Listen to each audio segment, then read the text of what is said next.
자, 7번 문제 보도록 하겠습니다. 다음에 파생 현상을 모두 발생시키는 토지의 특성 물어봤군요. 자, 소유함으로써 생기는 자본이익과 이용하여 생기는 운용이익을 발생시킨다. 이 표현 딱 보는 순간에 아이고 영속성이구나를 알 수가 있습니다. 그래서 우리가 보통 소유이익과 사용이익의 분리가 가능하여 임대차 시장의 발달 근거가 된다. 보통 이렇게 출제가 되고 있거든요. 그러면 이 문장에서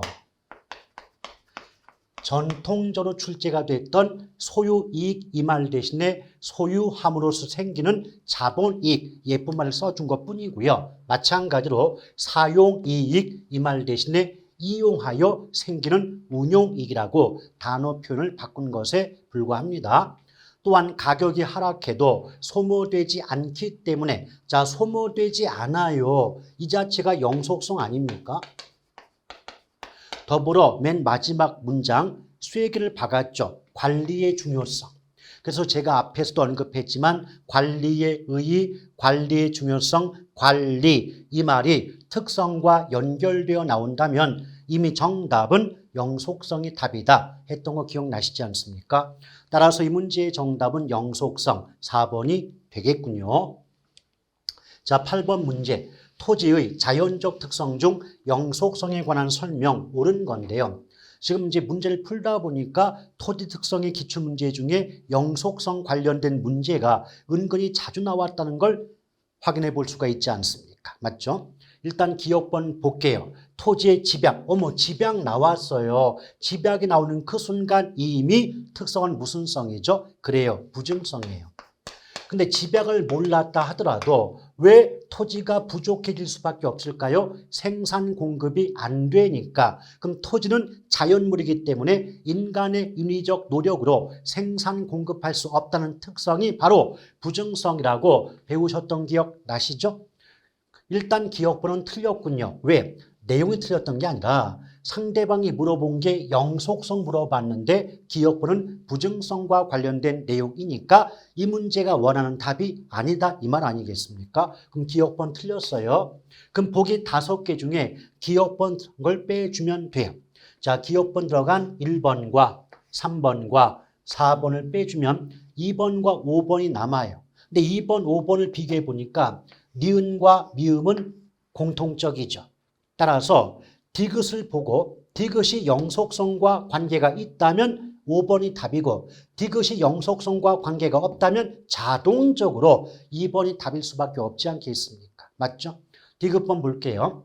부동산 활동은 벌써 임장활동, 지역분석, 외부 효과, 국지화 이런 말 나오면 이거 부동성이잖아요. 아주 전형적이고 대표적인 표현들이잖아요. 그럼 디귿번은 부동성이고 영속성과 연결되지 않으니까 자동적으로 정답은 몇 번? 2번이 되겠죠.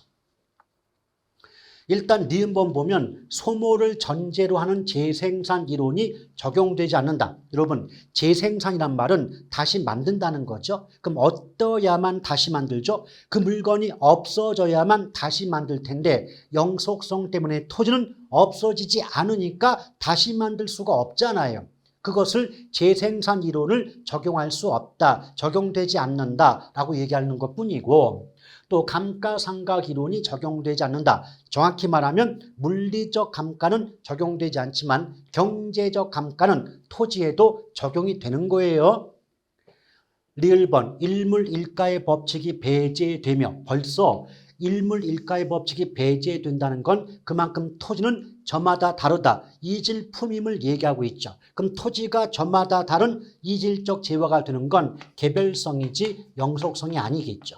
더불어 상품 간 완전한 대체가 제약된다. 우리 앞선 시간에 개별성 말씀드리면서 대체가 제약된다, 대체가 곤란하다, 또는 다른 토지와 비교하기가 어렵다 이런 식의 말은 개별성과 연결된다고 했던 거 기억들 나실 거예요.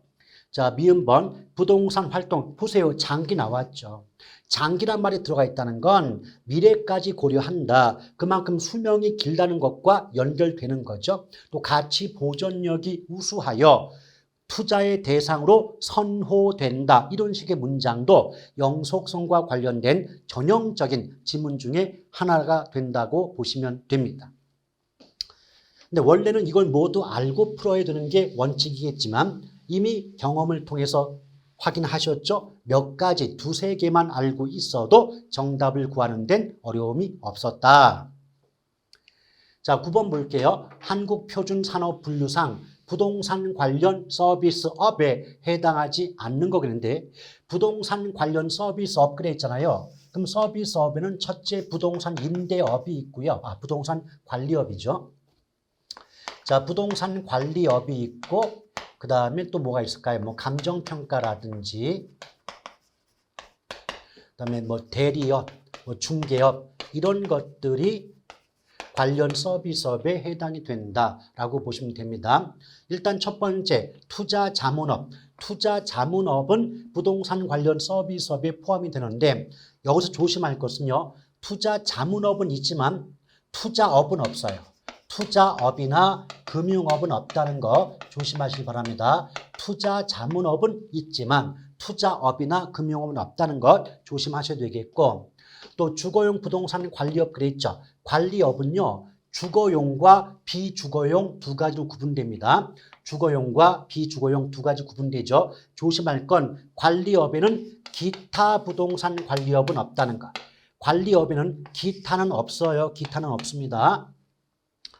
개발 및 공급업이나 임대업은 주비기라고 해서 기타 부동산 임대업, 개발 공급업도 있지만 관리업에는 기타가 없다는 점이죠. 또 중개 및 대리업 나왔습니다. 그렇다면 부동산 개발 공급업이 답인데 마찬가지예요. 제목 자체가 구분이죠. 표준산업분류표상 부동산 관련 서비스업이 있고 부동산 개발 및 공급업, 즉 임대 및 공급업이 있거든요. 그래서 4번은 관련 서비스업에 포함되는 건 아니에요. 그러므로 9번의 정답은 4번이 되겠습니다.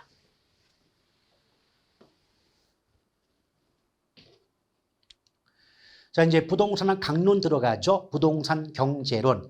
일단 부동산 경제론 부분은 해마다 계산까지 포함해서 4문제에서 5문제 정도가 규칙적으로 출제가 되고 있고 또 계산 문제 유형도 가면 갈수록 수준이 난이도가 높아지는 경향을 보이고 있는 부분이죠. 그래서 특히나 이 경제론의 지식은 다른 분야의 내용을 이해하는 데 도움이 되고 바탕이 될 수 있는 부분이기 때문에 대단히 중요한 파트로서 집중해서 학습하실 필요가 있는 분야라고 다시 한번 강조를 드리고 싶은 겁니다.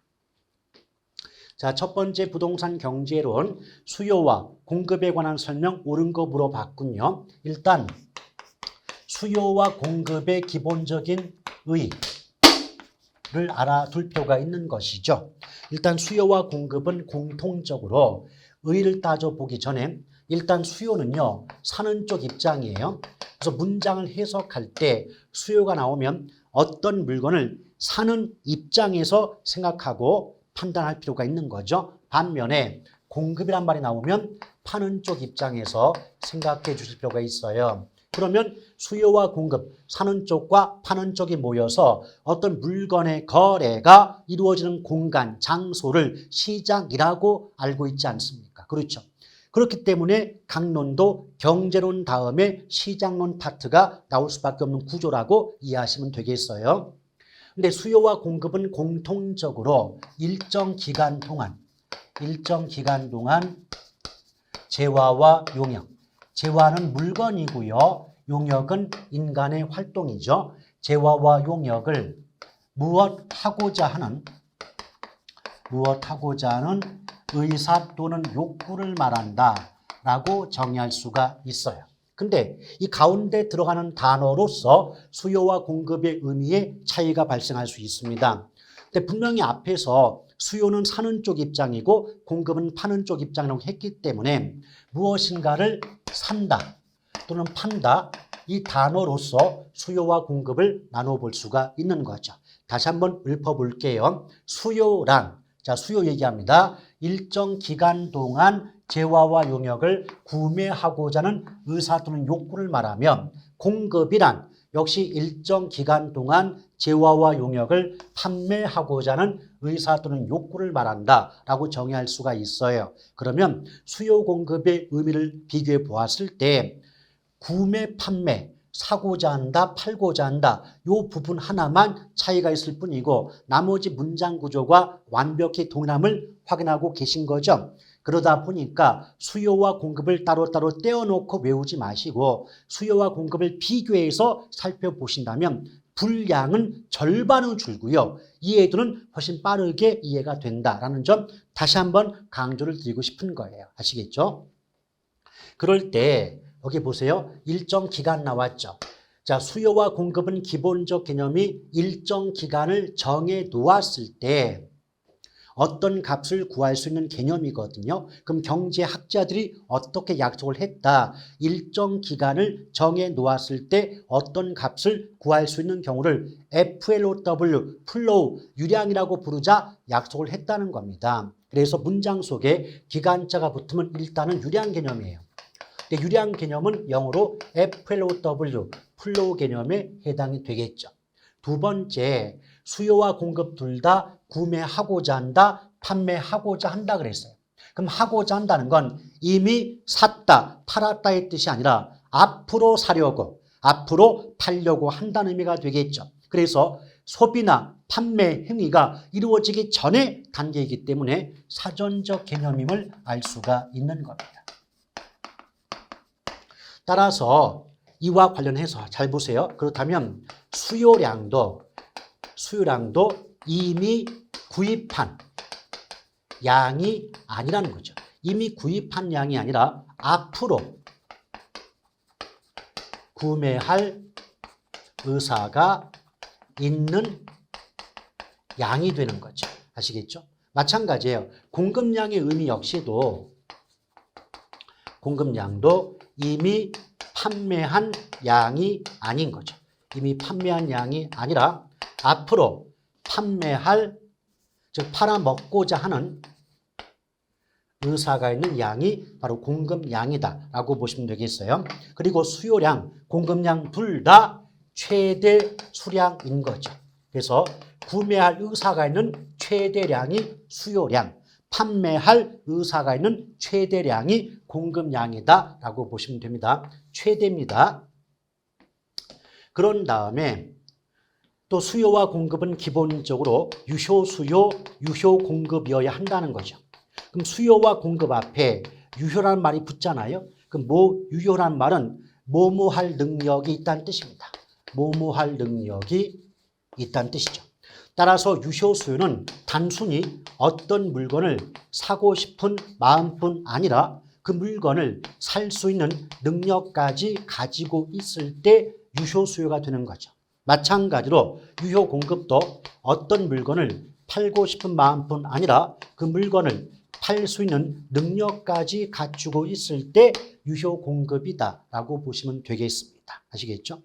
근데 조심할 건 구매 의사는 있죠. 자, 어떤 물건을 사고는 싶은데 그 물건을 살 수 있는 돈이 어때요? 구매 능력이 어때요? 이런 경우를 예비적 수요 또는 잠재 수요라고 하는데 이 예비적 수요 또는 잠재 수요는 부동산 수요의 범위에는 포함하지 않는 거죠. 포함되지 않아요. 왜? 부동산 수요는 반드시 구입 능력을 갖춘 유효 수요이어야 하니까요. 아시겠죠?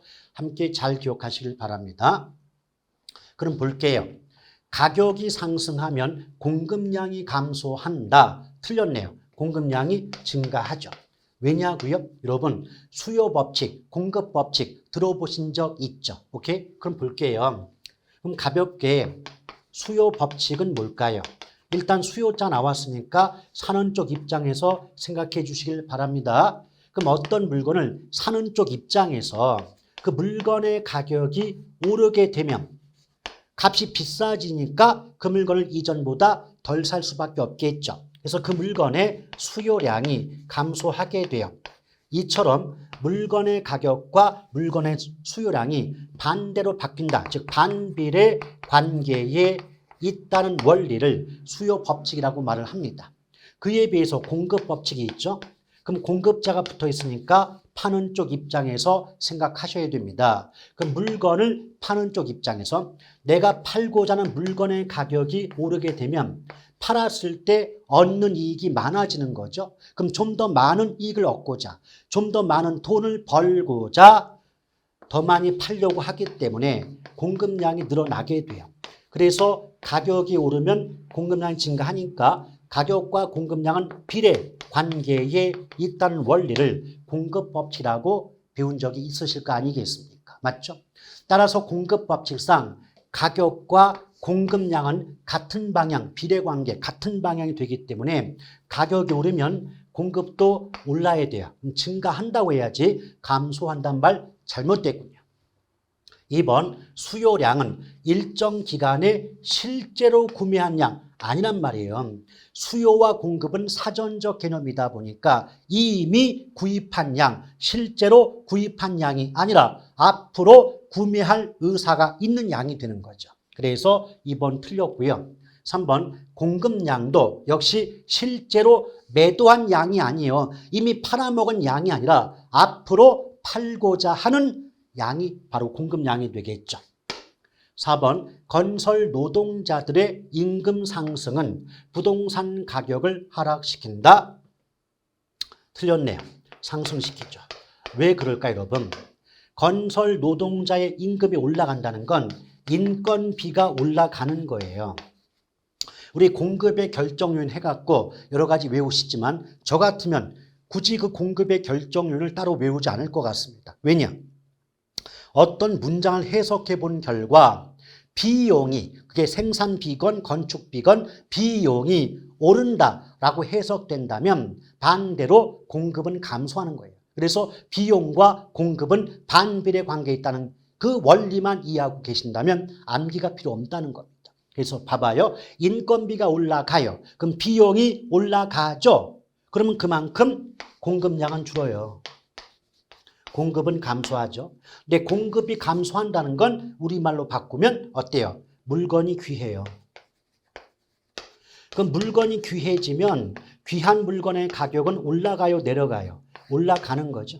그래서 부동산 가격이 상승하는 거지 하락하는 게 아니죠. 더불어 또 이렇게 해석할 수도 있어요.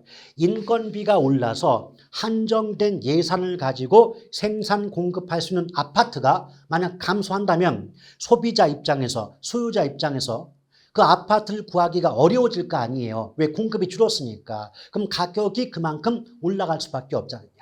다시 한번 비용이 늘어서 한정된 예산을 가지고 공급량을 늘릴 수가 없어요. 그래서 원래 100채 만들 거 비용이 늘어나니까 50채밖에 못 만들었다라고 한다면 공급이 감소하는 건 맞죠. 근데 공급이 감소하게 되면 소비자 입장에선, 수요자 입장에선 아파트를 구입하기가 쉬워져요, 어려워져요? 어려워지겠죠. 그럼 아파트 구입이 어려워지면 그만큼 아파트의 가격이 올라갈까요, 떨어질까요? 올라가겠죠. 바로 그 얘기입니다. 아시겠죠? 그럼 당연히 이 문제의 정답 5번인데 가격 이외의 다른 요인이 수요량을 변화시킨다. 이것이 바로 수요의 변화죠. 자, 여기서 잠깐 수요의 변화와 수요량의 변화에 대해서 살펴보고 넘어가도록 하겠습니다. 당연히 수요가 있다면 공급이 있기 때문에 제가 별도의 말씀은 안 드린다 할지라도 수요량의 변화가 있다면 당연히 공급량의 변화도 있는 거예요. 또 수요의 변화가 있다면 당연히 공급의 변화도 있는 거고요. 맞죠? 그런데 첫 번째 문장과 두 번째 문장을 비교해 본다면 양이라는 말이 있느냐 없느냐. 첫 번째는 양자가 붙었고 두 번째는 양자가 빠졌잖아요. 맞죠? 근데 글자 하나의 차이인 것처럼 느껴지지만 내용은 하늘과 땅, 굉장히 큰 차이가 있다는 겁니다. 여기서 보면 일단 무엇인가 변화하려면 원인이 있을 것이고 원인이 있다면 그에 따른 결과가 나올 수밖에 없을 거예요. 맞죠? 그럴 때 수요량이건 공급량이건 양자가 부는 원인은 오직 하나뿐이 없어요. 외우기도 쉬워요. 하나뿐이 없으니까. 그 하나뿐이 없는 유일한 원인이 뭐다? 그 물건 값의 변화입니다. 그래서 그 물건의 가격의 변화로 인해서 그 물건의 양이 바뀐다. 근데 그 양이 수요량의 변화라면 수요량의 변화, 또 공급량의 변화라면 공급량의 변화라고 얘기할 뿐이죠. 그리고 이렇게 양자가 붙을 때는 곡선이 이동하지 않아요. 곡선이 이동하지 않는다. 이걸 다르게 바꾸면 동일 곡선상 점의 이동이다. 이렇게 말이 나오게 되죠. 이것도 싫으면 그냥 곡선상 이동 이렇게만 알아두어도 상관은 없습니다. 근데 이에 비해서 수요와 공급의 변화, 양자가 빠졌잖아요. 그럼 양자가 빠질 때의 변화 원인에는 최소한 양자가 붙을 때 원인은 제외가 되지 않겠습니까? 그렇죠? 그래서 그 물건의 가격 변화가 아닌 다른 원인에 의해서 그 물건의 양이 바뀔 때는 양자를 빼고 수요의 변화, 공급의 변화라고 한다는 거예요. 또 이럴 때는 수요 공급의 변화 시는 곡선 자체가 이동합니다. 곡선 자체가 이동한다. 그럼 수요 공급을 막론하고 증가할 때는 곡선이 오른쪽 우측으로 이동하고 감소할 때는 곡선이 왼쪽 좌측으로 이동한다라고 보시면 돼요. 간단한 예를 본다면 예컨대 아파트의 가격이 상승함에 따라서 아파트의 수요량이 감소한다, 줄어든다 라고 본다면 이 문장을 통해서는 지금 양이 바뀌었죠. 수요량이건 공급량이건 증가건 감소건 양이 변한 거 맞죠. 그렇죠? 양이 변하게 된 원인이 무엇 때문이에요? 가격의 변화. 그 물건 값이 바뀌어서 양이 바뀌죠. 이럴 때는 수요량의 변화라고 해야지 수요의 변화라고 하면 난리가 난다. 이 말이 되는 겁니다. 마찬가지예요. 만약 아파트 소비자들의 소득이 증가함에 따라서 아파트의 수요량이 증가한다라고 나온대요. 그러면 증가든 감소든 양이 변한 거 맞죠? 그럼 양이 변했다는 말 나오면 양이 변한 원인이 무엇 때문이냐? 변화 원인부터 찾는 연습을 하시길 바랍니다. 원인이 뭐죠? 소득의 변화 때문이에요. 그러면 소득의 변화라는 말은 최소한 그 물건 가격 변화가 아니잖아요. 맞죠? 그래서 이것만 기억하시면 돼요. 그 물건 값만 아니라면, 그 물건 가격만 아니라면 무슨 말이 나와도 소득이건 뭐건 어떤 말이 나와도 양자를 빼는 겁니다. 따라서 이 경우는 수요의 변화라고 해야지 맞는 것이고 수요량의 변화 그러면 틀려버리는 겁니다. 아시겠죠? 또 하나 조심할 건 양자가 붙는 부분이건 양자가 빠지건 양자가 붙건 빠지건 결과는 동일해요. 그 물건의 양이 바뀐다는 결과는 똑같아요. 다만 양이 바뀌게 되는 원인의 차이 때문에 양자를 붙이는 경우와 양자를 빼는 경우가 나눠지는 것뿐이지 원인의 차이뿐인 거지 결과의 차이가 아닌 거죠. 따라서 결론 수요량의 변화 시에도 수요량이 변하게 되는 거고 수요의 변화 시에도 수요량이 변한다는 결과는 같은데 수요량이 또는 공급량이 변하게 되는 원인이 무엇이냐에 따라서 양자를 붙이고 빼는 차이가 있다. 즉 원인의 차이지 결과의 차이가 아니다. 이 점을 구분하실 필요가 있겠습니다. 아시겠죠? 자, 그래서 얘는 가격 이외의 다른 요인, 그러니까 그 물건 값 아닌 다른 이유 때문에 양이 바뀌었으니까 그때는 수요의 변화가 되고 양자가 빠지면 곡선 자체가 오른쪽이나 왼쪽으로 이동한다고 얘기를 드린 바가 있지 않습니까? 그래서 이 문제의 정답은 5번이 되는 거죠.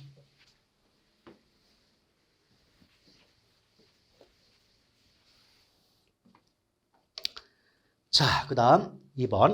아파트 매매 시장에서 수요량과 수요의 변화에 관한 설명 옳은 건데 잘 봐요. 문제 중요해요. 문제를 잘 보셔야 돼. 수요량과 수요의 변화 그랬어요. 그럼 앞에서 설명한 것처럼 양자가 붙을 때와 양자가 빠질 때의 차이점 아냐고 물어보는 문제라는 거죠, 이게. 그럼 볼게요. 아파트 가격 하락이 예상되면 조심하세요. 가격 하락까지만 나오면 물건 값의 변화가 되기 때문에 수요량의 변화라고 착각할 수 있죠. 그러나 조심할 건 가격 하락에서 끝나는 게 아니라 예상이 된다. 가격의 하락이 예상된다. 이 말은 가격 변화가 원인이 아닌 거죠. 아시겠죠? 가격이 상승한다, 하락한다. 여기서 끝났다면 가격의 변화가 원인이 되는 게 맞아요. 근데 가격 하락이나 가격의 상승이 예상된다. 예상되는 거지 실제로 가격의 변화가 있던 건 아니지 않습니까? 그렇죠? 따라서 얘는 수요의 변화지 수요량의 변화가 아니에요. 근데 문장 속에서 수요량의 변화라고 해서 양자 붙였으니까 틀린 거다라고 보시면 됩니다. 다시 한번 봐봐요. 이 문장 조심하셔야 돼요. 가격 하락, 가격이 상승한다, 하락한다. 이랬다면 이 자체는 가격의 변화니까 얘는 당연히 수요량의 변화라고 하는 게 맞아요. 그런데 1번 문장을 잘 보시면 가격의 하락에서 끝나지 않았어요. 가격의 하락에서 끝나는 게 아니라 예상이 된다 그랬단 말이에요. 그럼 예상까지를 함께 읽으면 이는 가격 변화가 아니죠. 가격 변화가 예상되는 거지 가격 변화가 아니잖아요. 그렇죠? 그럼 얘는 가격의 변화가 아니니까. 가격의 변화가 아니니까 수요량의 변화가 아니라 수요의 변화라고 해야 맞는 문장이 되는 겁니다. 아시겠죠? 1번 틀렸고 2번 실질 소득이 증가하면 수요 곡선은 좌하향으로 이동한다. 이미 틀렸어요. 우상향이에요.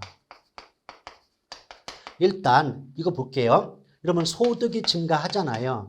소득이 증가하면 주머니 사정이 좋아지죠. 그렇죠? 그럼 주머니 사정이 좋아지면 어떤 물건을 더 사게 돼요? 덜 사게 돼요? 더 사게 되겠죠. 그 물건을 더 많이 사게 되면 수요가 늘어요, 줄어요? 수요가 증가한다 라고 말할 수 있겠죠. 그럼 수요가 증가하면 제가 전 시간에 뭐 그랬어요? 수요 곡선이건 공급 곡선이건 증가할 때는 곡선이 우측, 오른쪽으로 간다 그랬잖아요. 오른쪽. 그러면 최소한 오른쪽 우측 통행할 때 우가 나와야지 좌라는 글자 나올 수는 없는 거잖아요. 그렇죠?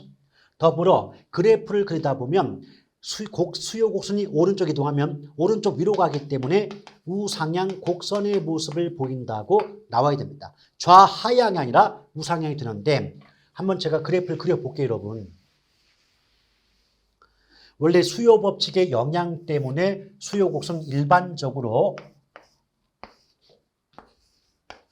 오른쪽 아래로 내려 뻗는 우하향 곡선의 모습이 나오게 됩니다. 맞죠? 그런데 소득이 늘어서 수요가 증가하잖아요. 그럼 곡선 자체가 이렇게 오른쪽으로 이동하게 되죠. 그럼 A에서 B로 갔다면 자, 이동 방향 오른쪽 맞죠? 이동 방향 오른쪽인데 보다 위쪽으로 올라가지 않습니까? 그래서 오른쪽 위로 올라가기 때문에 우상향한다. 이렇게 말이 나오게 됩니다.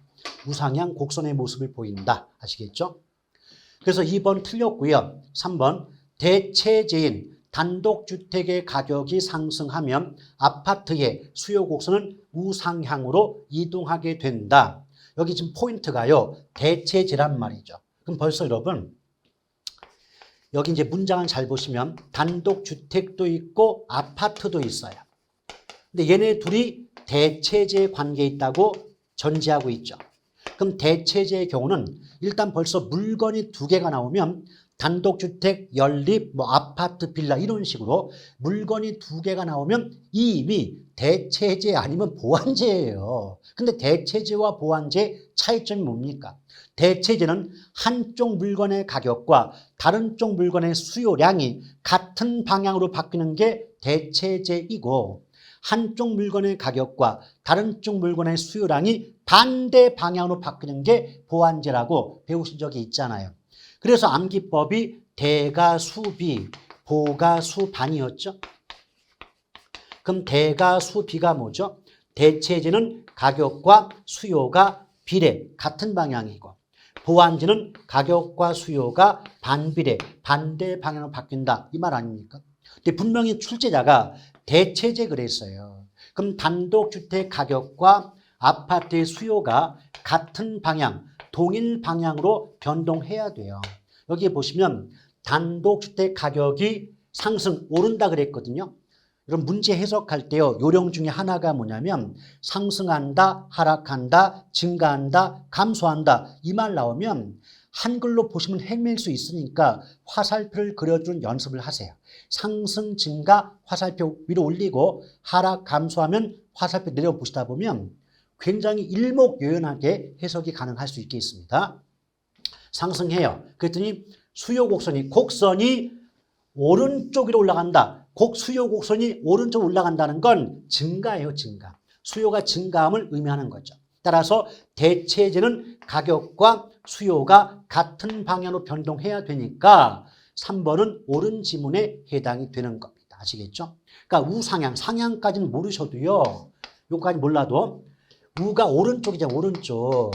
그럼 수요든 공급이든 증가할 때는 오른쪽 가요. 곡선이 오른쪽 가요. 우측 가요. 우측. 감소할 때는 왼쪽 좌측 가는 거예요. 그래서 우라는 글자 나왔다는 건 증가를 의미한다라고 보시면 됩니다.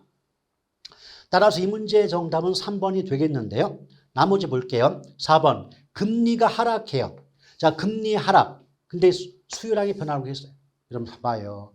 금리의 하락은 그 물건 가격이에요? 아니에요? 아니잖아요. 다시 한번 되새김질 하세요.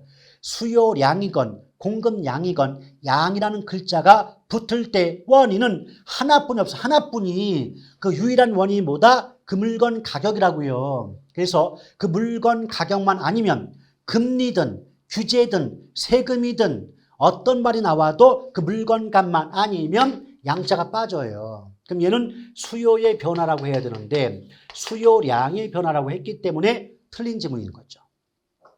자, 그 다음 5번을 보시면 아파트 거래세가 인상되면, 자, 세금이 올라갔죠. 세금이 올라가면 수요가 늘겠어요, 줄겠어요? 수요가 줄겠죠. 세금이 올라가면 수요가 감소해요.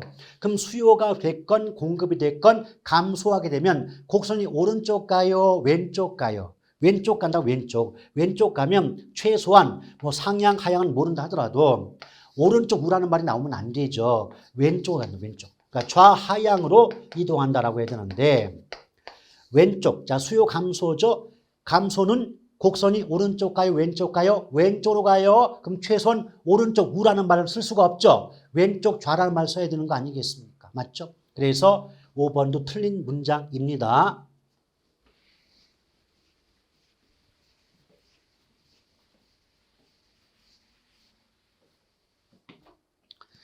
자, 그 다음에 3번 문제 볼게요. 부동산의 수요 및 공급에 관한 설명 틀린 건데 1번 수요 곡선이 변하지 않을 때 세금 부과에 의한 경제적 순손실은 공급이 비탄력적일수록 커진다. 1번이 틀렸네요. 1번 답이에요. 일단 어디가 잘못됐냐면 경제적 순손실 나왔죠. 근데 경제적 순손실은 뜻 자체가 뭐냐면 여러분 잘 들어보세요.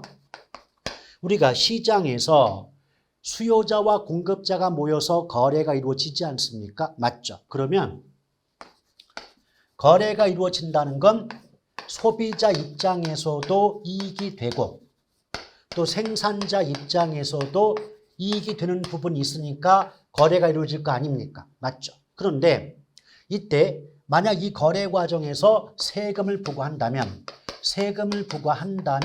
거래 자체가 위축되겠죠. 그럼 거래가 위축되면 거래를 통해서 소비자와 생산자가 얻게 되는 잉여도 감소할 수밖에 없지 않습니까? 이 경우 세금 부과를 통해서 거래가 위축되고 그 결과 소비자와 생산자 잉여가 감소되는 그런 현상을 경제적 순손실이 발생한다 그래요. 근데 이와 같은 경제적 순손실은 수요와 공급을 막론하고, 자, 수요 공급을 막론하고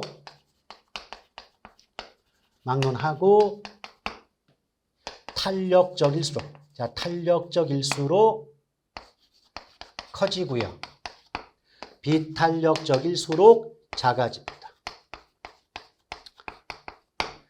그래서 일단은 이 경제적 순손실 뜻이 뭐냐고 물어보진 않으니까요. 일단 이해를 돕고자 써놓긴 했지만 여기까지는 몰라도 된다. 뭐만 기억하자. 이 경제적 순손실은 무조건 탄력성이 클수록 커지고 탄력성이 작을수록 작아진다. 이것만 기억하시면 됩니다.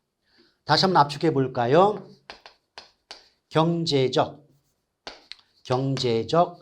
순손실은 자, 탄력성이 커요. 그럼 순손실도 커요. 탄력성이 작아요. 그럼 순손실도 작아요. 그럼 화살표 방향을 잘 보시면 경제적 순손실과 탄력성의 방향은 같은 방향이죠. 오케이? 그래서 탄력성과 경제적 순손실은 비례 관계에 있다라고 기억하시면 됩니다. 쌍둥이 관계, 쌍둥이. 자, 탄력성 커요. 순손실도 커요. 탄력성 작아요. 순손실도 작아요. 무조건 그렇게 기억하시면 답은 보자마자 구할 수 있지 않을까 생각이 드는 거죠. 그래서 지금 비탄력이면 탄력성이 작다는 뜻인데 그럼 경제적 순손실은 작다고 나와야지 커진다고 나오면 안 되겠죠. 그러므로 3번의 정답은 1번이 돼요. 나머지 볼게요. 자, 수요가 증가하죠? 그러면 수요가 증가하면 일단 가격은 올라가요. 자, 가격은 올라가는 게 맞아요. 그런데 가격이 오르거나 내릴 때 더 오르냐, 덜 오르냐, 이것은 탄력성의 크기와 관계가 있다는 겁니다. 그래서 수요가 됐건 공급이 됐건 비탄력적일수록 가격은 더 올라요. 더 내리거나. 그래서 더가 붙죠. 이게 무슨 말이냐면 일단 제가 그래프를 그려보기 전에 문장으로 압축해서 정리하도록 하겠습니다. 자, 수요와 공급을 막론하고 자, 탄력적, 즉 탄력성이 크다는 말 나오죠. 탄력적일수록 가격의 변동폭은 작아요. 그래서 가격이 오르건 내리건 관계없이 덜 오른다, 덜 내린다, 덜자가 붙게끔 되어 있습니다. 그에 비해서 수요와 공급을 막론하고 탄력성이 작다, 비탄력적이다 라고 말이 나오면 비탄력적일수록 가격의 변동폭은 커요. 그럼 가격의 변동폭이 크다는 말 자체가 올라도 더 크게 오르고 내려도 더 크게 내린다는 의미가 되지 않겠습니까? 그래서 비탄력이 나왔다. 그럼 무조건 가격은 올라도 더 내려도 더 크게 내린다. 이 말이 붙게 돼 있는 겁니다. 아시겠죠? 다시 한번 수요와 공급을 막론하고 탄력성이 클수록 가격 변동폭이 작아요. 그럼 가격의 변동폭이 작으니까 가격은 올라도 덜 오르고 내려도 덜 내려요. 반대로 비탄력적, 즉 탄력성이 작다가 나오면 가격의 변동폭이 크니까 가격은 올라도 더 오르고 내려도 더 내린다. 이렇게 말이 나오게 돼 있는 겁니다. 아시겠죠? 그러니까 이와 관련된 암기법이 비더 탄덜이에요. 자, 비더 탄덜이 뭘까요? 비탄력적일수록 가격은 더 오르거나 내린다. 가격은 더 오르거나 내리며 탄력적일수록 가격은 덜 오르거나 내린다는 거죠. 자, 비탄력적일수록 가격은 더, 탄력적일수록 가격은 덜, 비더 탄덜 이렇게 기억하시면 되는데 이 말이 왜 나올 수밖에 없느냐? 이유가 있어요. 잠깐 그래프를 그려보면 자, 프라이스 가격, 자, 원점, 쿼안티티 양이 나올 수 있겠죠. 그러면 이렇게 우상향하는 공급 곡선이 있다고 가정해 볼게요. 그러면 우하향하는 수요 곡선이 두 개가 있다고 봅니다. 자, D1, 그 다음에 D2. 그러면 보세요. D1과 D2는 둘 다 오른쪽 아래로 내려 뻗는 우하향 곡선이기 때문에 둘 다 수요 곡선입니다. 그런데 D1, 노란색이 D2, 그 보라 색깔보다 곡선의 기울기가 더 가파르죠. 나중에 다시 한번 반복하겠지만 탄력성의 크기와 곡선의 기울기는 반비례 관계에 있단 말이에요. 서로 반대거든요. 그러니까 탄력성이 클수록 반대로 곡선의 기울기는 작아요. 기울기가 작다는 걸 다른 말로 완만하다라고 하겠죠. 뒤집어서 탄력성이 작을수록 반대로 곡선의 기울기는 커요. 기울기가 크다는 말을 가파르다, 급하다라고 말할 수 있겠죠. 그럼 보세요. 보라색 D2가 노란색 D1보다 기울기가 작죠. 완만하죠. 그래서 D2가 탄력이고요. 보라색보다 훨씬 기울기가 가파른 D1이 비탄력이다 라고 보시면 됩니다. 탄력성의 크기와 곡선의 기울기는 반대인 거예요. 기울기가 급한 쪽이 탄력성이 작은 쪽이고 기울기가 완만한 쪽이 탄력성이 큰 쪽입니다. 아시겠죠? 자, 그런데 어차피 균형이라고 하는 건 수요 곡선과 공급 곡선에 맞닿는 점이 균형점이 되고 여기서 원래의 균형 가격과 균형량이 결정이 되지 않았겠습니까? 자, 편의상 균형 가격을 100, 균형량도 100이라고 가정해 보도록 하겠습니다. 근데 이럴 때 말이죠, 여러분. 잘 생각해 보세요. 어떤 이유 때문에 공급이 증가한다. 공급이 감소한다 해볼까요? 자, 공급이 감소한다라고 예를 들어 볼게요. 그럼 공급이 감소한다면 수요 곡선, 공급 곡선을 막론하고 감소 방향은 곡선이 왼쪽 가요, 왼쪽. 그럼 곡선이 왼쪽으로 간다고 보겠습니다. 자, 공급 곡선이 왼쪽 가요. 그럼 공급의 감소를 의미한다라고 보시면 돼요.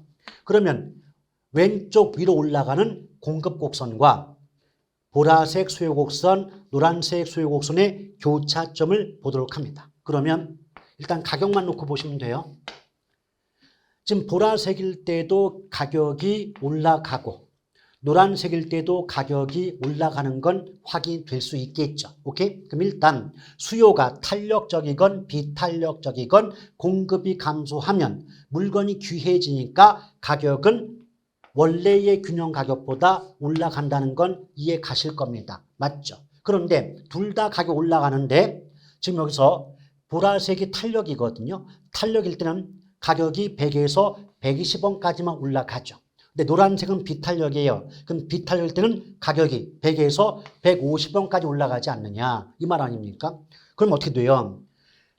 수요가 탄력이건 비탄력이건 간에 공급이 감소하면 가격이 올라가는 건 동일하겠지만 탄력적일수록 가격은 올라가도 조금 올라가고 비탄력일 때 가격은 크게 올라가지 않느냐. 그래서 탄력적일 때는 가격이 올라도 덜 오르고 비탄력일 때는 가격이 오르면 더 크게 오른다는 말이 나올 수가 있겠죠. 이걸 그래프 그리기 귀찮으니까 암기법상 비더 탄덜, 비탄력이면 가격은 더 탄덜, 탄력적이면 가격은 덜 이렇게 보시면 된다는 겁니다. 아시겠죠? 3번 용도 변경을 제한하는 법규가 강화된다. 그러니까 용도 변경을 제한하는 법규가 강화된다면 그만큼 용도 변경이 어려워지겠죠. 그럼 용도의 변경이 곤란해질수록 공급이 비탄력적이 됩니다. 이건 수요도 마찬가지예요. 4번 수요와 공급이 모두 증가할 때 균형 가격의 상승 여부는 수요와 공급의 증가 폭에 의해 결정되고 균형량은 증가한다. 맞습니다. 이 말이 뭐냐면 자, 수요 사는 쪽과 공급 파는 쪽, 사는 쪽과 파는 쪽이 모두 증가한다면 시장에서 거래되는 양 자체는 늘겠죠. 오케이? 그런데 가격이 오르거나 내린다. 이 말은 수요와 공급의 증가 폭에 의해서 결정이 되는 겁니다. 여기에 대한 좀 더 구체적 설명은 이와 관련된 어떤 균형 관련된 문제 나오거든요. 그때 가서 표를 만들고 다시 한번 말씀드리고자 합니다. 5번 부동산 수요 곡선상 수요량은 주어진 가격 수준에서 부동산 구매 의사와 능력 있는 수요자가 구매하고자 하는 수량이다. 맞죠? 그래서 이 문제의 정답은 1번에 해당이 되겠습니다. 자, 4번 볼게요. 역시 수요 및 공급에 관한 설명 틀린 건데요. 1번 아파트와 단독주택 벌써 물건 2개 나오면 대체제 아니면 보완제 둘 중에 하나라니까요. 근데 벌써 출제자가 대체제라고 조건을 주었습니다. 그러면 대체제는 앞서 보았지만 대체제가 나오면 한쪽 물건의 가격과 다른 쪽 물건의 수요량이 같은 방향으로 바뀌는 게 대체제이기 때문에 암기법이 대가수비였잖아요. 맞죠? 그러면 아파트 가격이 올라요. 그럼 대체제니까 수요도 같은 방향이 되어야 되기 때문에 단독주택의 수요가 증가한다. 맞고요. 수요가 증가한다는 말을 우리가 아는 말로 바꾸면 인기가 높아진다. 인기 짱 돼요. 그럼 인기가 높은 물건은 당연히 가격이 오를 수밖에 없겠죠. 그래서 1번은 맞는 질문이죠. 2번 건축 기자재 가격의 상승. 건축 기자재 가격 이 말은 원자재 가격이 상승한다는 거예요. 그 원자재 가격 예컨대 철근, 시멘트, 벽돌, 모래, 자갈값이 올라가요. 그럼 결국은 건축비가 상승하는 거예요. 근데 건축 비용이 증가하는데 주택 가격이 변하지 않는다. 그럼 나는 생산자 입장에서, 공급자 입장에서, 건설업자 입장에서 건축 비용은 증가하는데, 늘어나는데 분양가는, 판매가는 똑같다. 그럼 그만큼 건설업자, 공급자 입장에서는 이익이 줄고 잘못하면 적자를 볼 수도 있는 거 아닙니까? 맞죠? 그럼 그런 상황이라면 여러분 같으면 그런 상황에서 공급을 늘릴까요? 줄일까요? 당연히 줄이겠죠. 잘못하면 적자 보는데 누가 공급을 늘려요? 그래서 주택의 공급은 감소할 것이다. 맞죠? 다시 한번 우리말로 바꾸면 철근 시멘트 값이 올라가서 원자재 값이 상승해서 건축 비용이, 생산 비용이 늘어남에도 불구하고 비용은 늘었는데 집값은 변동 없이 그대로다. 그럼 건설업자 입장에서 얻는 이익이 줄어드니까 공급을 늘린다, 줄인다, 줄인다. 3번 주택 가격이 상승하면 주거용지의 공급이 감소한다, 증가하죠. 여러분 상식적인 선에서 생각해 보세요.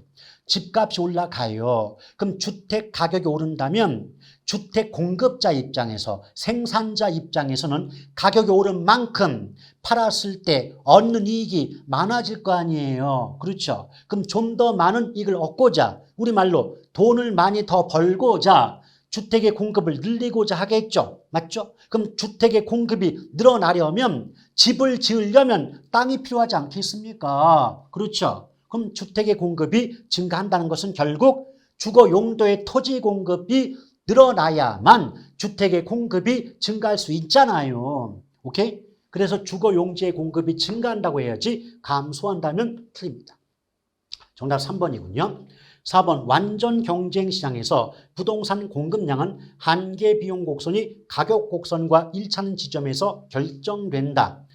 이건 경제학의 관점인데요. 완전 경쟁 시장에서 이윤 극대 조건이 P = MR = MC거든요. 그럼 P가 뭐냐면 가격, 프라이스 가격이고요. MR은 머지널 리뉴, 한계 수입이라고 해요. 그 다음 MC는 머지널 코스트라고 해서 한계 비용이라고 하거든요. 그러니까 완전 경쟁 시장에서 이윤 극대가 보장되는 공급량, 생산량은 가격과 한계 비용이 일치하는 선에서 결정이 된다. 이 말이 되는 겁니다. 자, 부동산의 물리적 공급은 단기적으로 비탄력적이다. 맞고요. 따라서 4번의 정답은 3번이었네요. 자, 5번 문제부터는 다음 시간으로 이어가도록 하겠습니다.